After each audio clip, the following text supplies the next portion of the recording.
하나님 말씀 같이 함께 읽도록 하겠습니다. 마가복음 4장 35절부터 41절까지입니다. 마가복음 4장입니다.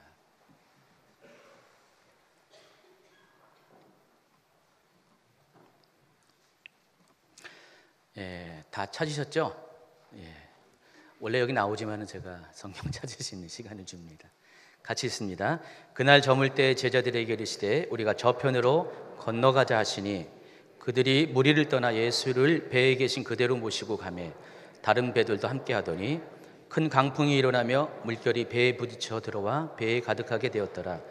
예수께서는 고물에서 베개를 베고 주무시더니 제자들이 깨우며 이르되 선생님이여 우리가 죽게 된 것을 돌보지 아니하시나이까 하니 예수께서 깨어 바람을 꾸짖으시며 바다더러 이르시되 잠잠하라 고요하라 하시니 바람이 그치고 아주 잔잔하여지더라. 이에 제자들에게 이르시되 어찌하여 이렇게 무서워하느냐 너희가 어찌 믿음이 없느냐 하시니 그들이 심히 두려워하여 서로 말하되 그가 누구이기에 바람과 바다도 순종하는가 하였더라. 아멘. 자, 금요 집회에 오신 분들 계시죠? 오신 분들은 아마 요한복음 말씀을 가지고 최 목사님이 전한 메시지를 들었을 것입니다. 요한복음 6장에 두 가지 기적을 가지고 말씀을 전해주셨습니다. 첫 번째가 오병이어의 기적이고 두 번째 예수님께서 무리를 걷는 기적이었습니다. 여러분 다 은혜가 되었지만은 저도 개인적으로 받은 은혜가 있어서 먼저 그것을 나누도록 하겠습니다. 예수님과 헤어진 제자들이 예수님 없이 가버나움으로 가는 배에서 풍랑을 만나 아주 고전하는 장면이 요한복음 6장에는 기록되어 있습니다. 제자들은 캄캄한 바다 위에서 이 거세져지는 이 풍랑으로 인해서 두려움을 느꼈습니다. 그런데 그 가운데서 정말 섬뜩한 장면을 보게 됐습니다. 어두움 가운데 누군가가 걸어오는 것이었습니다. 과연 누굴까? 여러분 이 성경을 그냥 읽고만 있기 때문에 그때 당시 제자들이 느끼는 그 감정, 당혹감을 잘 이해하지 못할 것 같아요. 그래서 제가 그림을 이렇게 보여주겠습니다. 자, 이런 장면입니다. 지금 예수님이 지금 이렇게 불빛을 비춰줬지만은 실제로는 저 불빛 없었습니다. 아주 컴컴한데 아마 예수님이 뭔 옷을 입었을까? 만약에 흰옷을 입었으면 어떡할까요? 더 섬뜩할 것 같습니다. 제자들은 가뜩이나 지금 풍랑이 일어가지고 너무 힘들었어요. 풍랑이 이니까 저 배는 노젓는 배거든요. 노를 져도 배가 원하는 길로 잘 안 갑니다. 그러니까 계속해서 표류를 하고 있었어요. 여러분 벳세다에서 가버나움은 그게 먼 거리는 아니었는데 그 갈릴리 그 해변을 따라서 가는 그런 항로였습니다. 그런데 배가 점점 아마 밀릴 거예요. 아마 한가운데로 점점 밀려 들어갈 겁니다. 그래서 통제되지 않는 이 배 가운데 막 두려움을 느끼고 있었는데 더군다나 저렇게 누군가가 어둠 가운데서 흰 옷을 입고 딱 등장했을 때 그때 제자들이 외치는 말이 있었습니다. 오늘 요한복음에서는 기록되어 있지 않지만은 다른 공간복음서에서는 두 군데서 똑같이 외친 그런 한마디가 있었습니다. 뭐였죠? 유령이다 그랬습니다. 여러분 다시 한번 같이 한번 할까요? 시작. 유령이다. 우리식으로 말하면은 귀신이다 그랬습니다. 정말 제자들은 그렇게 느꼈어요. 그러니까 그렇게 외쳤습니다. 자, 그 외침 가운데 예수님께서 즉시로 자신의 정체를 밝히시고요. 두려워하지 말 것을 권면합니다. 두 번째 그림을 한번 보여줄까요? 앞에 그림하고 뭐가 달라요? 지금 제자들이 손을 흔들고 기뻐하는 장면입니다. 지금 예수님인 것을 확인한 다음에 예수님이셨군요 하면서 반갑게 예수님 어서 오세요 하면서 예수님을 맞이하는 장면입니다. 그래서 그들은 예수님을 배에 태우고 그리고 기쁨으로 목적지인 가버나움에 도착하게 됐습니다. 자, 이것이 지난주에 최윤 목사님이 말씀하신 그 장면입니다. 자, 이야기를 전하면서 적응해 준 것이 있었어요. 여러분도 그렇게 느꼈는지 모르지만은 저는 이렇게 느꼈습니다. 우리는 때때로 풍랑이는 바다와 같은 인생의 항로를 살아갑니다. 그렇죠? 우리가 바다를 성경은 성경이 아니더라도 우리 일상의 그런 생각에서도 바다를 인생으로 많이 비유합니다. 인생은 바다와 같다는 것입니다. 우리는 그 망망대해와 같은 바다 가운데, 여기는 망망대해는 아니에요. 갈릴리입니까? 그 바다 가운데 배를 타고 그런 가는 삶을 살고 있습니다. 때로는 풍랑이 일고요. 풍랑 가운데서 그 노젓는 그 힘겨움을 겪으면서 살아가기도 합니다. 자, 그런데 거기까지는 우리가 견딜 수가 있어요.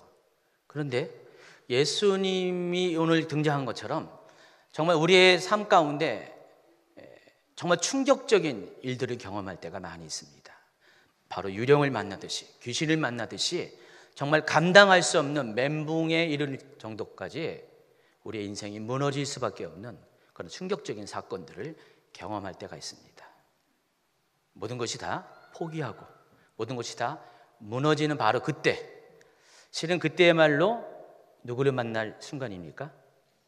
예수님을 만난 순간입니다. 그래서 예수님은요, 우리의 고난의 현장 가운데서 그 풍랑을 뚫고 우리를 만나러 오시는 분이 바로 예수님이라는 것입니다. 여러분 힘들고 어렵죠? 그때야말로 바로 그 가운데 여러분을 찾아오시는 예수님을 만날 수 있는 기회라는 것을 꼭 붙잡기 바랍니다. 그래서 우리가 생각을 조금만 바꾸면은 우리 고난의 시절에 예수님을 만날 수가 있는 거예요. 아, 저 고난 너머에 주님이 계시구나. 여러분이 기대하는 마음으로 믿음으로 바라보면은 정말로 그 어둠 너머에 계신 주님을 만날 수가 있다는 것입니다. 그럼 주님을 만나면 모든 것이 다 바뀌어요. 어둠이었고요, 또 길을 잃은 방황이었습니다. 두려움이었습니다. 충격이었습니다. 근데 주님을 만나게 되면은 오늘 요한복음 그 6장의 말씀을 보니까 모든 것이 바뀌어서 기쁨으로 변하게 됩니다. 그리고 예수님이 그 인생의 배에 함께 타실 때 여러분 비로소 길을 찾을 수가 있고 원하는 목적지에 이르게 된다는 것입니다. 이게 지난 금요 집회 가운데 제가 받은 은혜입니다. 저는 이렇게 은혜 받았는데 여러분 어때요? 다른 은혜 받았습니까? 정말로 그런 것 같아요. 인생은 바다와 같습니다. 또 바다에서 일어나는 모든 상황들은 우리가 겪어야 될 인생의 그런 모든 환경입니다. 그래서 우리가 배를 타고 가듯이 우리의 삶은 바다를 통과해서 하나님께서 우리에게 명하신 인생의 목적지를 향해 나아갑니다. 그래서 인생의 바다 가운데 고난이라는 풍랑을 맞이하면 대부분 사람들이 힘들 수밖에 없어요. 그리고 여러분 이게 노젓는다는 게 얼마나 힘듭니까? 그냥 일반 평범한 잔잔한 물에서 노젓는 것도 쉬운 건 아닌데 바람을 거슬려 가지고 물결을 거슬려서 원하는 목적지까지 내가 노를 짓는다는 것, 너무나 수고롭고 힘들고 버겁다는 것입니다.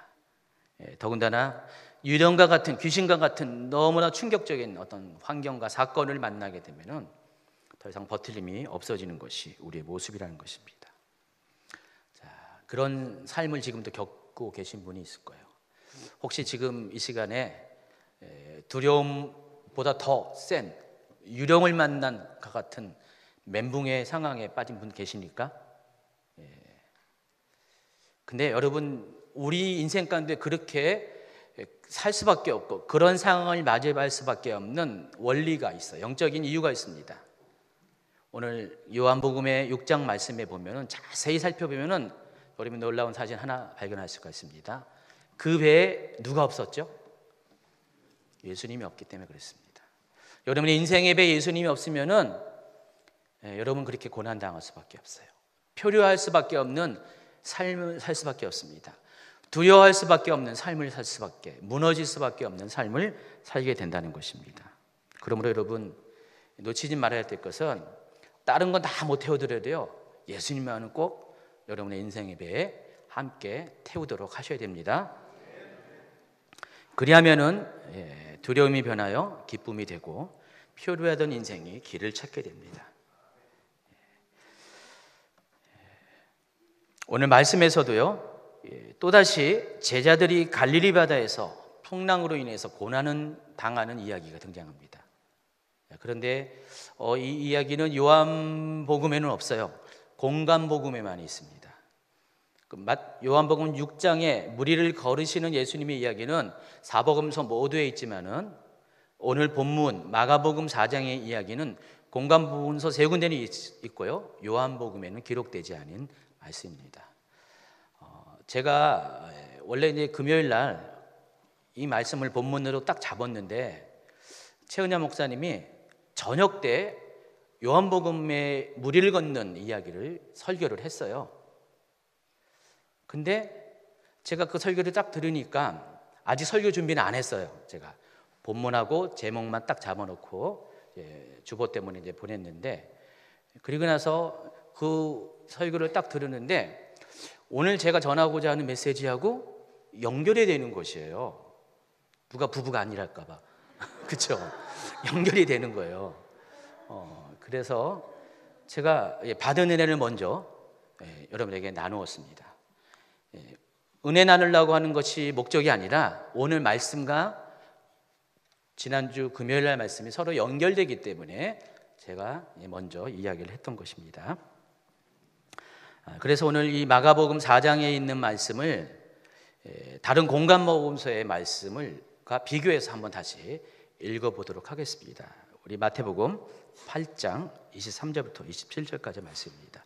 여러분 보기에 그 말이 그 말인 것 같아요. 왜냐하면 똑같은 이야기를 하는 건데 여러분이 좀 미세하게 이 복음서마다 다른 표현들 또 의미들을 좀 이렇게 캐치하시기 바랍니다. 같이 읽습니다. 배에 오르심에 제자들이 따랐더니 바다에 큰 놀이 일어나 배가 물결에 덮이게 되었을 때 예수께서는 주무시는지라 그 제자들이 나와 깨우며 이르되 주여 구원하소서 우리가 죽겠나이다.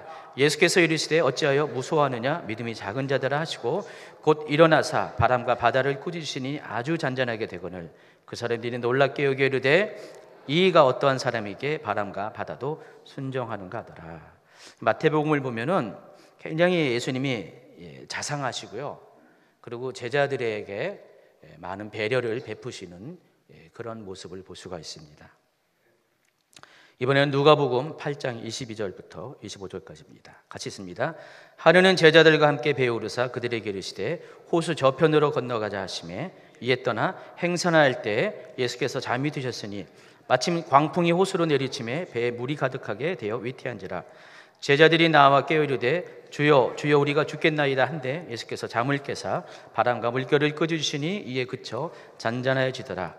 제자들에게 이르시되 너희 믿음이 어디 있느냐 하시니 그들이 두려워하고 놀랍게 여겨 서로 말하되 그가 누구에게 바람과 물을 명하여 순종하는가 하더라. 누가는 평소 누가의 모습대로 굉장히 소상하게 사건을 구체적으로 잘 설명을 했습니다.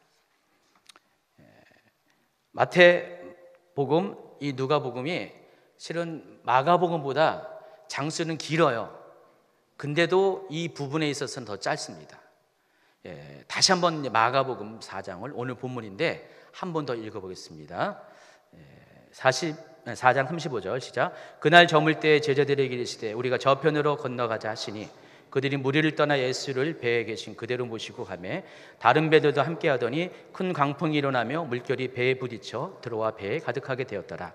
예수께서는 고물에서 베개를 베고 주무시더니 제자들을 깨우며 이르되 선생님이여 우리가 죽게 된 것을 돌보지 않으시나이까 하니 예수께서 깨어 바람을 부딪히시며 바다더러 이르시되 잠잠하라 고요하라 하시니 바람이 그치고 아주 잔잔하여지더라. 이에 제자들에게 이르시되 어찌하여 이렇게 무서워하느냐 너희가 어찌 믿음이 없느냐 하시니. 한 절을 더 제가 줄여드리겠습니다. 지루할 것 같아서. 자, 우리 마가복음을 보면은 느낌이 어때요? 아까 마태하고 누가하고 다 그 말이 그 말인 것 같죠? 차마 그렇다고 말할 수도 없고 그죠? 좀 다른 것 같은데 뭐라고 찝어서 말할 수도 없고 애매하시죠?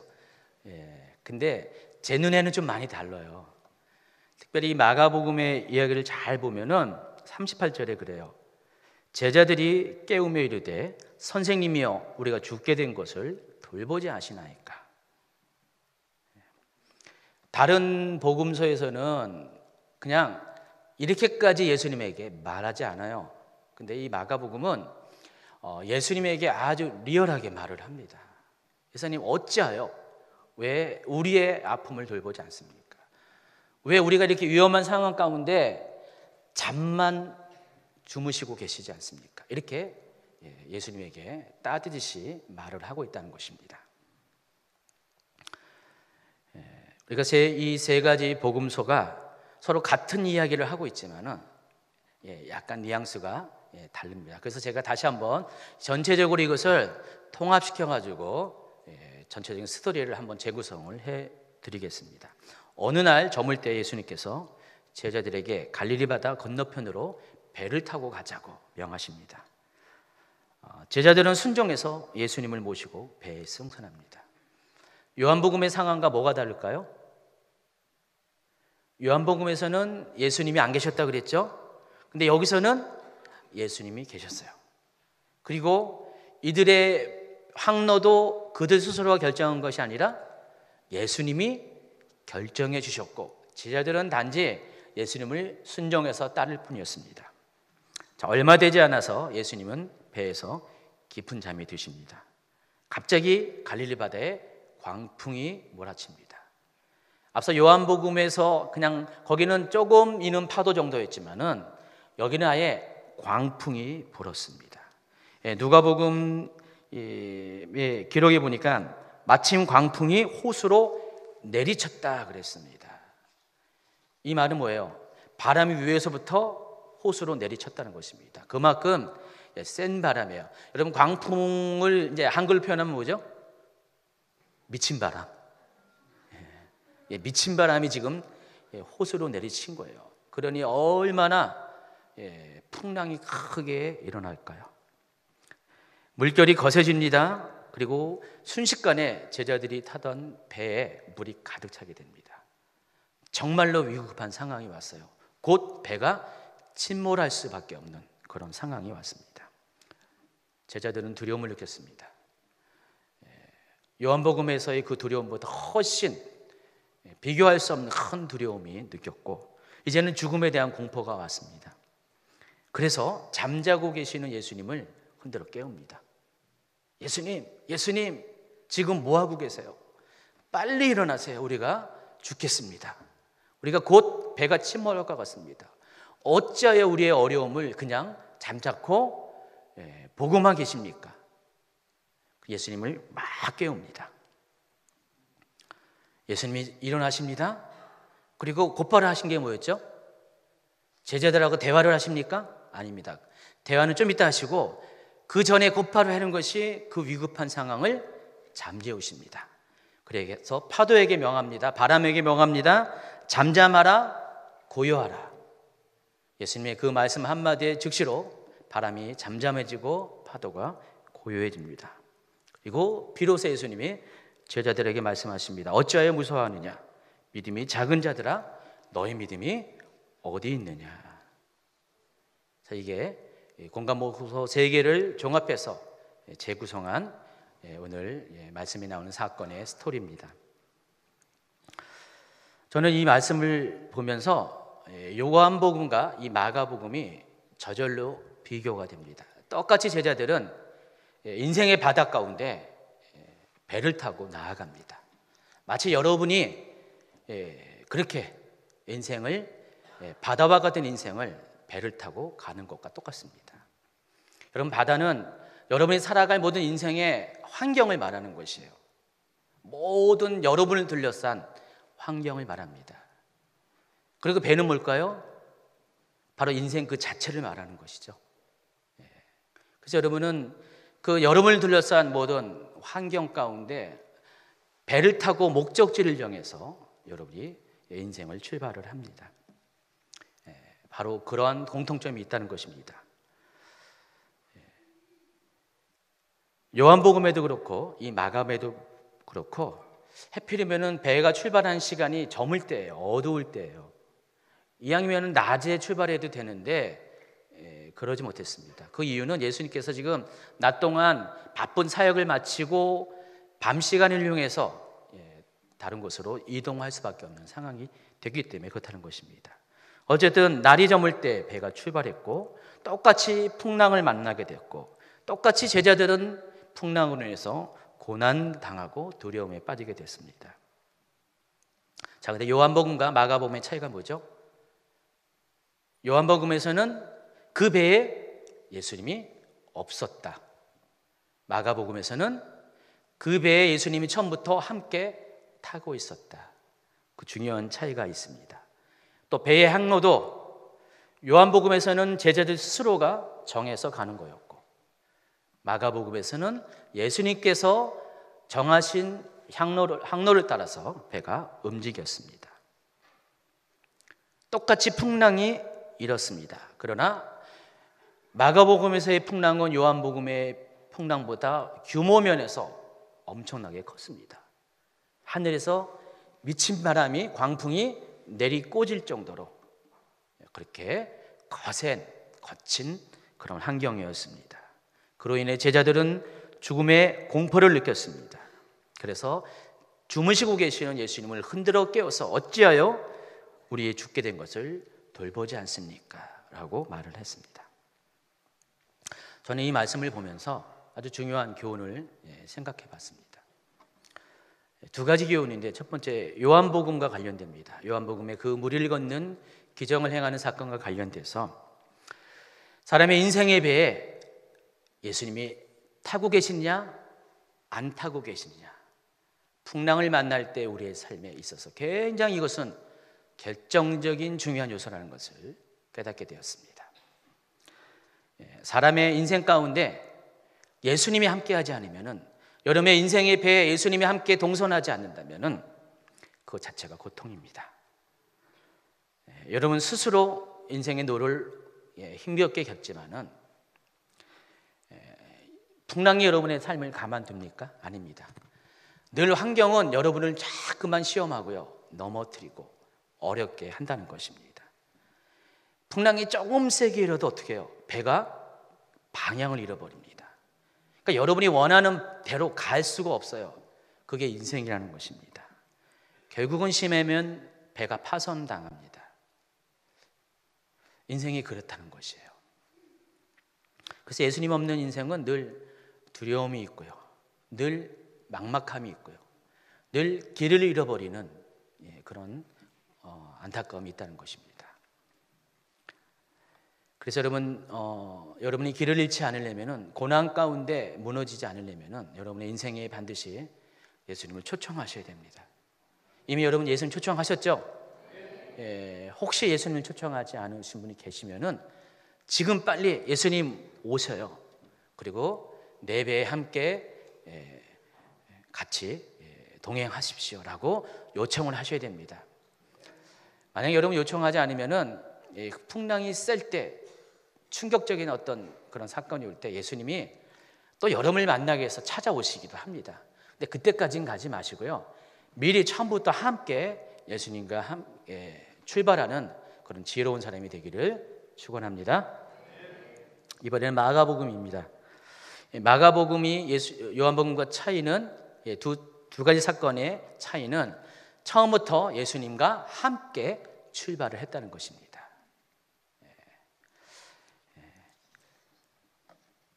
예수님과 함께 출발할 때는요, 우리는 모든 길을 인도하시는 예수님이 계시기 때문에 솔직히 어렵지가 않습니다. 힘들지가 않습니다. 그리고 예수님과 함께 갈 때 예수님이 계시기 때문에 심리적으로도 두려움이 없습니다. 여러분 예수 믿고 나서 지금 전에 예수 없이 살아갈 때 얼마나 힘들었어요? 그렇죠?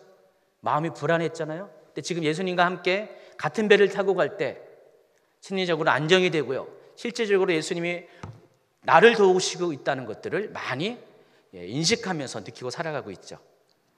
근데 문제가 있어요. 그렇게 살다가도 간혹가다 여러분의 인생 가운데 예수님이 주무실 때가 있어요. 오늘 이 본문에서는 예수님이 피곤해서 주무신 거 맞습니다. 사역 가운데 피곤해서 주무실 때가 맞는데, 이것을 여러분의 인생 가운데 이것을 비교해 보면은 여러분이 예수님을 주무시게 할 때가 많이 있다니까요. 그러니까 예수님 스스로가 주무신 게 아니라 여러분이 예수님을 주무시게 할 때가 있다는 것입니다. 지금 여러분 안에 예수님이 계세요. 그렇죠? 예수님이 여러분 안에 계시는 거 맞죠? 근데 그 예수님이 깨어 계셔야 되는데 여러분이 깨어 있지 않으면은, 예수님과 교제하지 않으면은 예수님이 여러분 마음 안에서 깨어 계시지 않을 때가 있다는 것입니다. 예수님 탓이 아니에요. 여러분이 예수님을 하여금 주무시게 할 때가 있다는 것입니다. 제자들이 지금 그런 상황에 직면했어요. 예수님이 깨워서 함께 그 바다를 건너가야 되는데 예수님이 주무셨고, 또 해필이면 그때 바람이 일어나기 시작합니다. 요한복음의 그 상황과 비교할 수 없는 큰 광풍, 미친 바람이 하늘로부터 내리꽂습니다. 순식간에 배에 물이 차고 정말 얼마 안 돼서 배가 침몰할 지경까지 이르게 됐습니다. 그렇기 때문에 여러분 삶 가운데 예수님으로 하여금 주무시지 않도록 늘 깨어 있도록 여러분이 스스로도 깨어 있어야 한다는 것입니다. 여러분 동의하실 거예요. 예수님 믿었다고 해서 인생의 모든 고난이 사라집니까? 제가 보건대 아마도 더 센 고난이 찾아올 것 같아요. 그렇죠? 전에는 하나님을 모를 때는요, 여러분 다 인생에 고난이 있어도 그냥 그렇게 지나갔어요. 근데 예수님을 믿으면은 이상해요. 더 힘들어요. 더 어렵고요. 더 감당하기 어려운 그 미친 바람, 광풍이 불어올 때가 많이 있다는 것입니다. 영적인 원리가 있어요. 사단이 빼앗긴 영토에 대해서 지금 이를 부득부득 갈고 있거든요. 그러니까 여러분이 영토예요. 여러분이 영적 전쟁에 여러분 영혼이 영토입니다. 근데 예수님과의 전쟁에서 사단이 지면서 여러분의 영혼이 하나님 나라로 들어갔습니다. 사단이 가만둘 수가 없어요. 그래서 계속해서 잃어버린 영토를 회복하기 위해서 할 수만 있으면은 구원받은 자, 택함 받은 자도 자꾸만 유혹해서 넘어뜨리려고 합니다. 그러니까 사단이 주는 시험이 있다라는 것입니다. 그래서 여러분이 예수 믿은 이후에 한동안은요, 평안한 것 같지만은 곧바로 어려움이 찾아옵니다. 그래서 많은 분들이 그래요. 내가 예수 믿어서 잘 되길 바랐는데, 예수 믿으면 평안하다 그러는데 왜 나는 이럴까? 뭐가 잘못된 거 아닐까? 내가 잘못 믿은 것이 아닐까? 한번 재고해 봐야 되겠다라고 생각할 수가 있습니다. 이것이 정상적인 것입니다. 여러분 예수 믿은 이후에 여러분 삶에 고난 찾아옵니다. 더 큰 고난 찾아옵니다. 미친 바람과 같은 광풍 같은 그런 고난이 찾아옵니다. 자, 그럴 때 중요한 것은 여러분 안에 있는 예수님이 주무시지 않게끔 해야 된다는 것입니다. 아무리 그런다 할지라도 여러분 안에 예수님이 주무시지만 않는다면은 여러분 그 상황도 능히 이겨낼 수가 있다는 것입니다. 자, 그러면 예수님이 주무신다는 게 어떤 의미일까요? 주무시는 분은, 잠자는 분은 어때요? 말이 없잖아요. 어떤 긴밀한 교제가 끊어지게 됩니다. 여러분 안에 예수님을 주무시게 했다는 그 의미는, 영적인 의미는 그거예요. 여러분의 인생 가운데 예수님과의 교제가 끊어진 겁니다.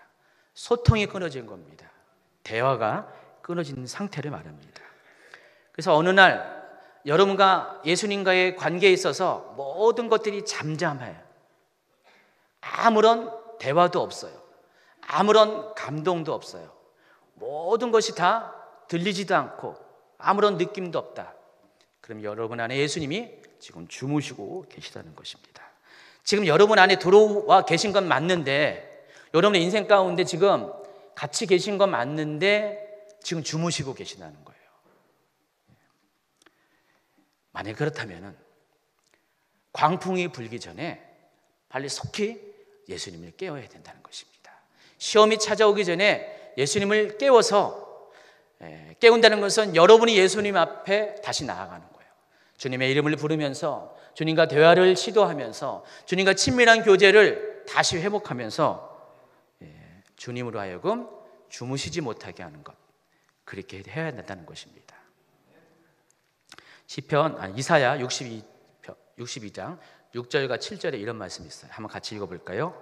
예루살렘이여, 내가 너의 성벽 위에 파수꾼을 세우고 그들을 종일 종야에 잠잠치 않게 하였느니라.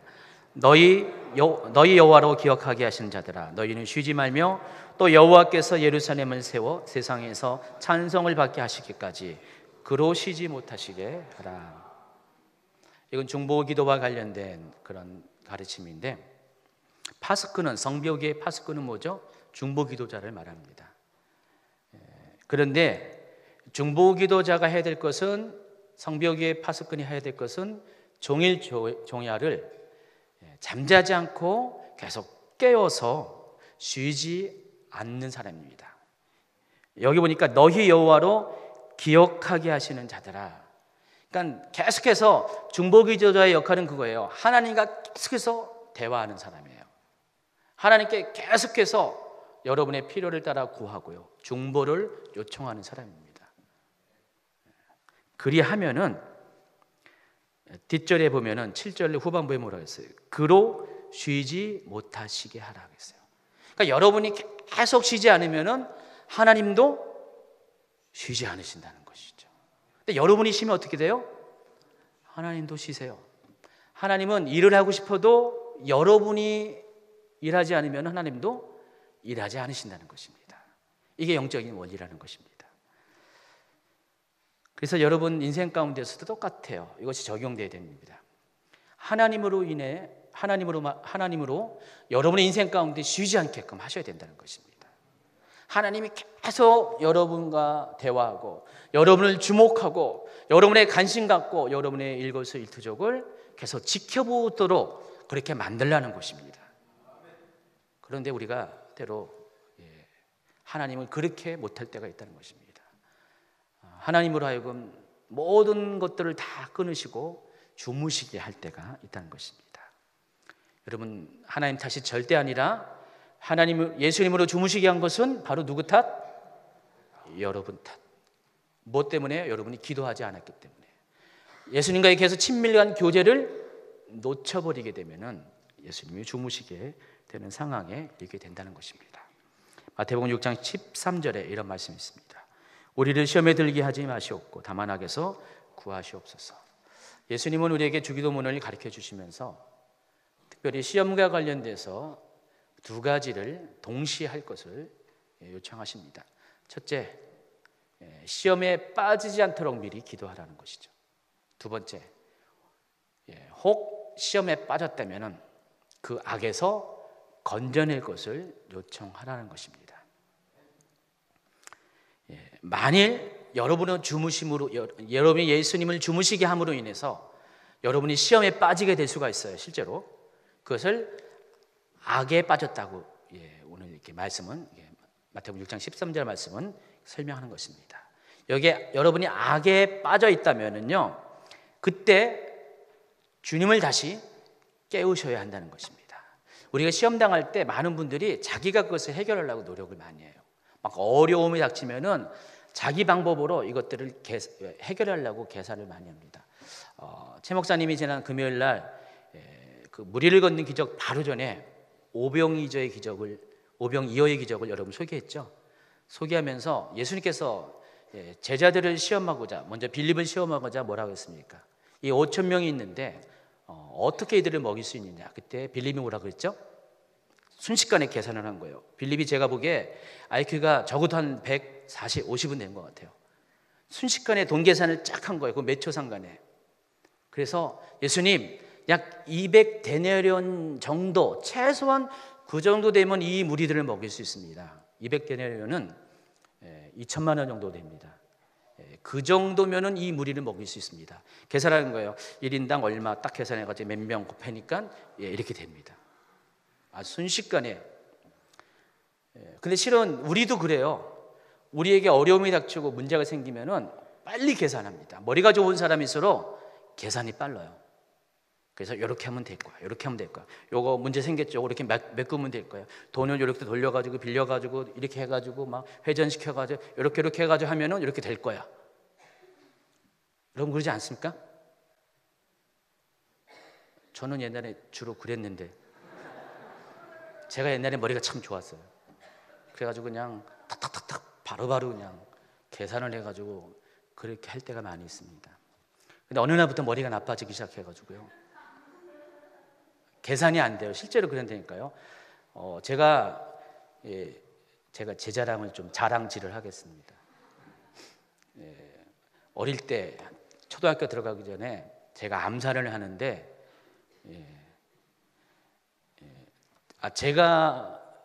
저는 기억 못해요. 근데 우리 누나들이 기억을 하는 거예요.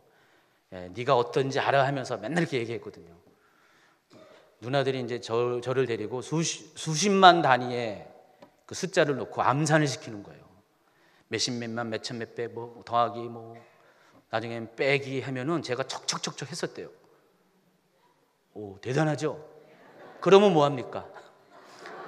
지금은 6자리만 돼도 기억을 못 해요. 여러분 전화번호 얘기하면은 기억을 못 해가지고 꼭 반드시 요즘 제가 이게 갤럭시 노트를 쓰잖아요. 노트를 쓰는 이유가 메모하려고. 전화번호를 이렇게 잘 까먹어요. 딱 듣고 입력하려면은 뭐였지?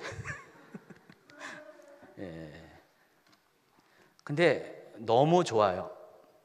예전에는 제 머리를 의지했다면은 이제는 의지할 수가 없으니까 주님을 의지할 수밖에 없기 때문에 그렇습니다. 아마 안드레가 머리가 참 안 좋았던 것 같아요. 계산을 못해요. 그러니까 어떻게 해요? 주님, 여기 보리떡 5개하고 작은 물고기 2마리밖에 없습니다. 이 어린 작은 아이의 식사입니다. 근데 이거 갖고 뭐라 하죠? 어쨌든 이거 있습니다 라고 그냥 자기가 할 수 있는 것 가지고 예수님께 그렇게 나왔습니다. 그러나 예수님은 바로 그것을 사용하셨습니다. 그리고 그걸 통해서 기적을 일으켰습니다. 우리가 하나님 앞에 쓰는 방법은 머리로 쓰는 게 아니죠. 계산을 쓰는 것이 아니라 이와 같이 작은 믿음일지라도 믿음으로 주님을 신뢰함으로 쓰게 되는 것입니다. 그때 여러분의 인생에 기적이 발생하게 된다는 것입니다. 만약에 이렇게 위험한 상황에 빠지게 됐다. 광풍이 몰아치고 바다에 물결로 인해서 배가 침몰하는 상황이 생기게 됐다. 여러분 머리로 해결할 수는 없습니다.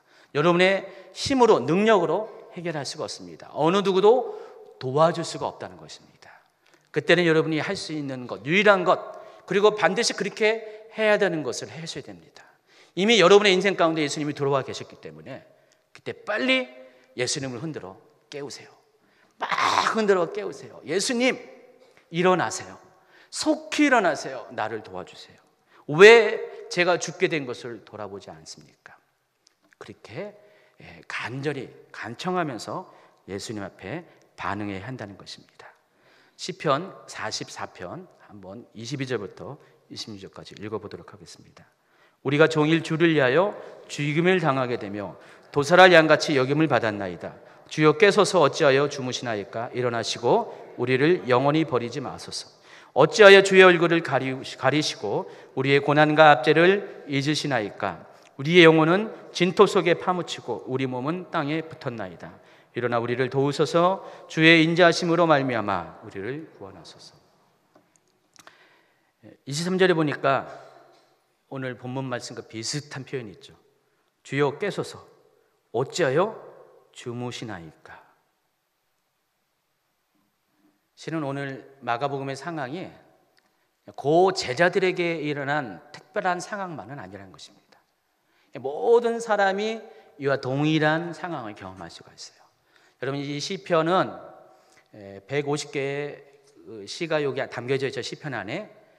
그런데 거의 절반 이상이 시편의 분류상 탄식시라고 탄원시라는 그런 종류의 시들이에요. 이 탄식시는 두 가지의 구성을 갖고 있어요. 전반부와 후반부가 나눠지는데 전반부는 다 이런 투예요.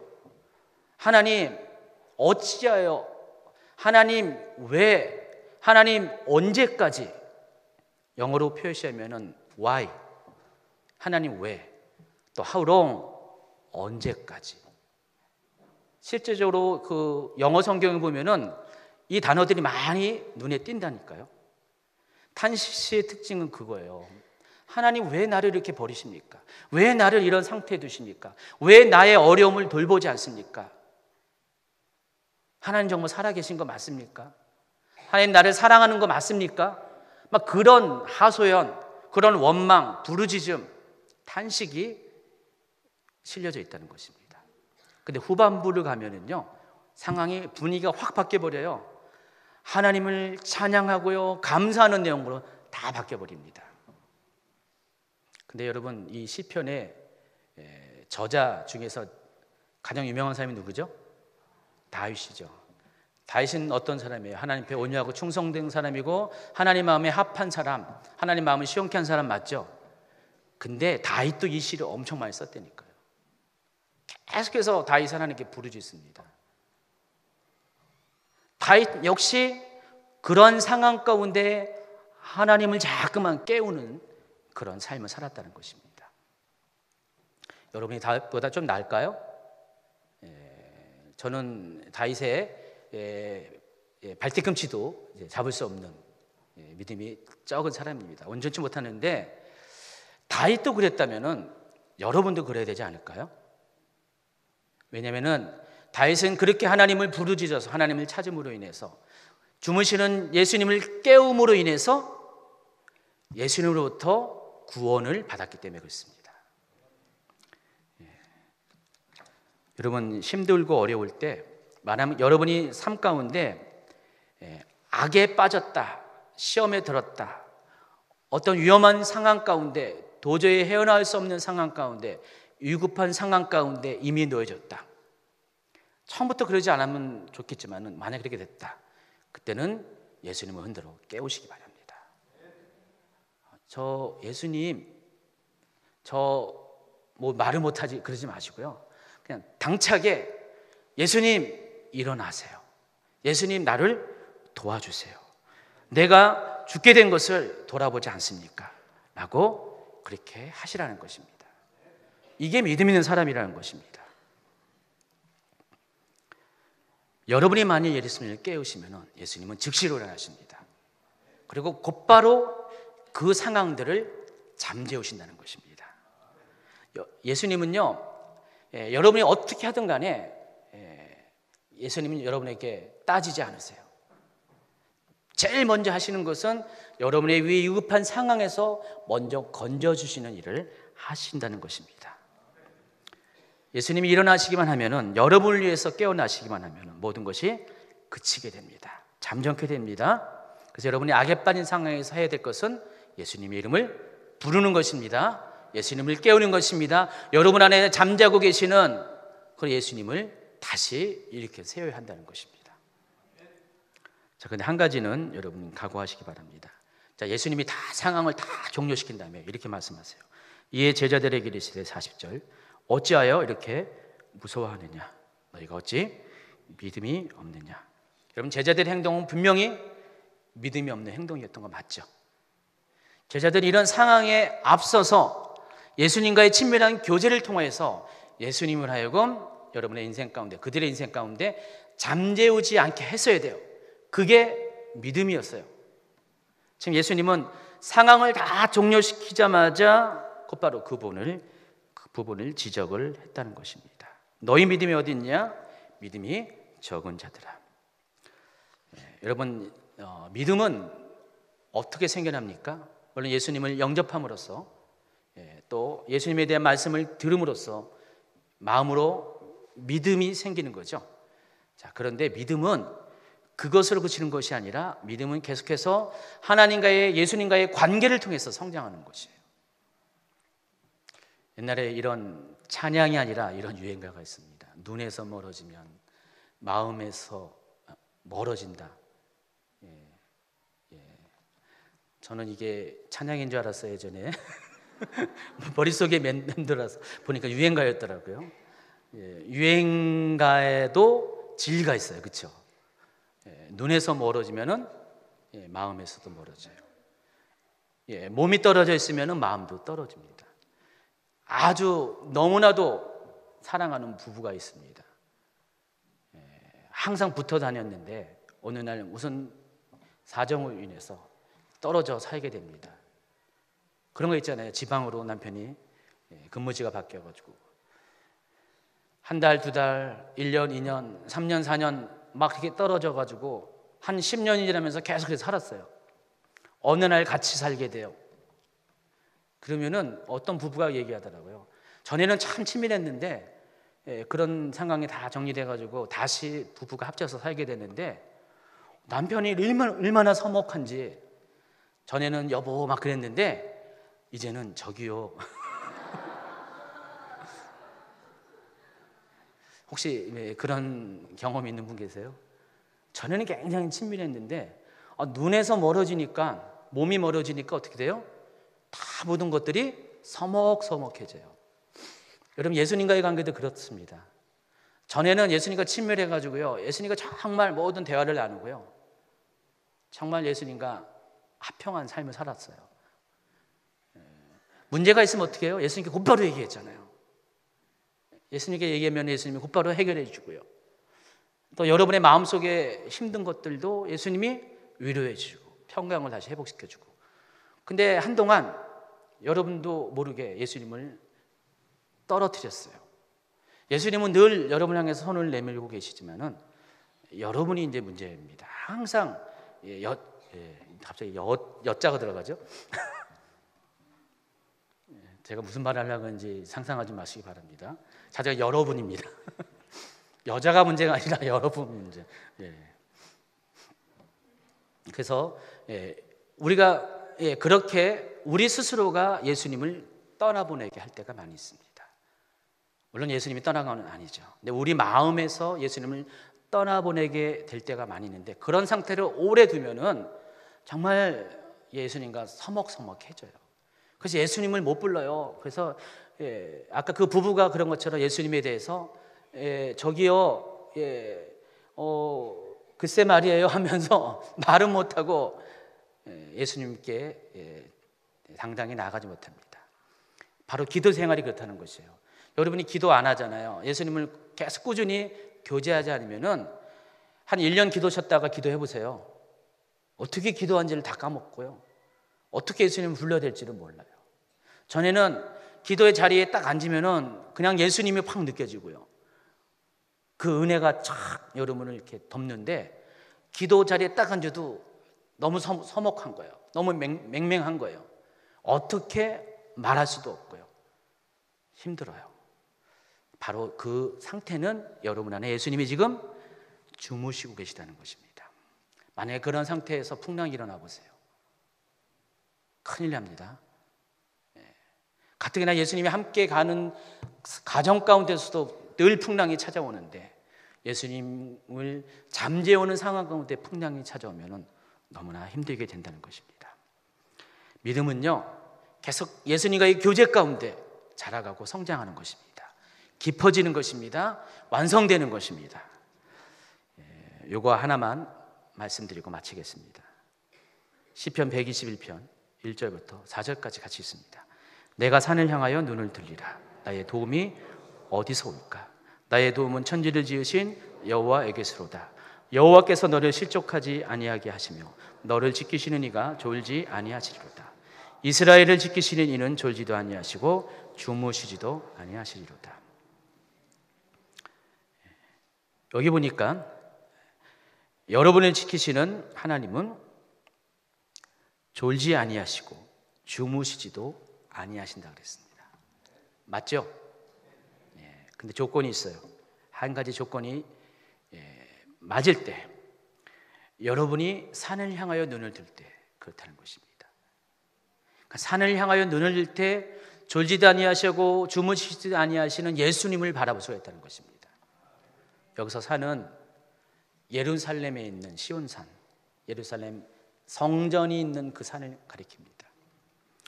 여러분의 인생의 모든 도움은 어디서 와요? 바로 예수님 하나님의 임재가 있는 그곳에서 온다는 것입니다. 그러니까 여러분이 한 가지 할 것은 예수님으로 주무시지 않게 하는 한 가지 방법은 여러분이 계속 그 하나님의 임재를 주목하는 거예요. 여러분의 시선이 계속해서 그것을 주목하게 되면은 예수님의 시선도 여러분을 주목한다는 것입니다. 주무실 수가 없어요. 좋을 수가 없다는 것입니다. 결국은 예수님 탓하지 마시고 하나님 탓하지 마시고 여러분 탓하세요. 여러분이 시험에 빠진 것 여러분 탓입니다. 내 탓이요. 내가 예수님으로 주무시도록 내가 주님을 바라보지 않은 것이 문제라는 것입니다. 오늘 두 가지 상황 가운데 우리 믿음에 대해서 생각해 봅니다. 먼저 요한복음의 이 상황, 예수님이 없는 인생을 말하는 것입니다. 예수님이 없는 인생은 고난 가운데 좌초되고 난파되는 그런 삶을 살 수밖에 없습니다. 그러나 그 과정 가운데서도 예수님은 여러분을 찾아오셔서 여러분을 구원해 주시는 분이 예수님이십니다. 요한복음에 나와 있지 않지만은 이 마태복음 그 병에 꽂혀 있는 마태복음에 보면은 예수님께서 무리를 건너시고 또 제자들이 예수님을 맞이하는 장면이 나오죠. 바로 이어서 어떤 일이 일어나냐면은 제자 중에 하나 베드로가 예수님 그렇다면 저도 무리를 걷게 해주세요. 아직 예수님 배에 타시기 전입니다. 그래서 예수님이 베드로의 믿음을 보시고 베드로를 부릅니다. 예수님을 향해서 정말로 베드로도 무리를 걷습니다. 근데 조금 가다가 바람이 불고 풍랑이니까 베드로가 어떻게 했습니까? 두려움을 느꼈고요. 그 두려움으로 인해서 점점 빠져들어가는 장면이 나옵니다. 여러분에게 두려움을 가져다주는 원인은 한 가지예요. 풍랑입니다. 시험, 고난, 연단, 환난. 어느 누구도 그 믿음의 대가인 베드로조차도 피할 수 없는 것이 이 두려움 가운데 믿음이 흔들릴 수밖에 없다는 것입니다. 저 또한 마찬가지고 다 그렇습니다. 그러나 그런 상황 가운데서도 예수님은 건져주시는 분이세요. 손을 내밀어서 건져주시는 분이세요. 우리 예수님을 그렇게 신뢰하세요. 내가 예수님을 어떤 상황 가운데서도 예수님은 나를 건져주시는 분입니다. 나를 지켜주시는 분이다. 풍랑 가운데 그 풍랑을 뚫고 나를 만나러 오시는 분이 예수님입니다. 더 중요한 것은 그 예수님을 여러분의 배에 아예 처음부터 동석시키시기 바랍니다. 같은 배에 타시기 바랍니다. 그리고 또 한 가지 잊지 말아야 될 것은 예수님을 놓치지 마세요. 예수님은 주무시지 함께 마시고 예수님 같이 깨워서 친밀한 교제 가운데 가면은 아무리 거센 풍랑이 온다 할지라도 미친 바람이 불한다 할지라도 여러분 결코 두려워하지 않을 것이고 계속해서 믿음의 항로를 끝까지 가서 목적지에 이르게 된다는 것입니다. 그러한 삶을 살기를 예수님은 축원합니다.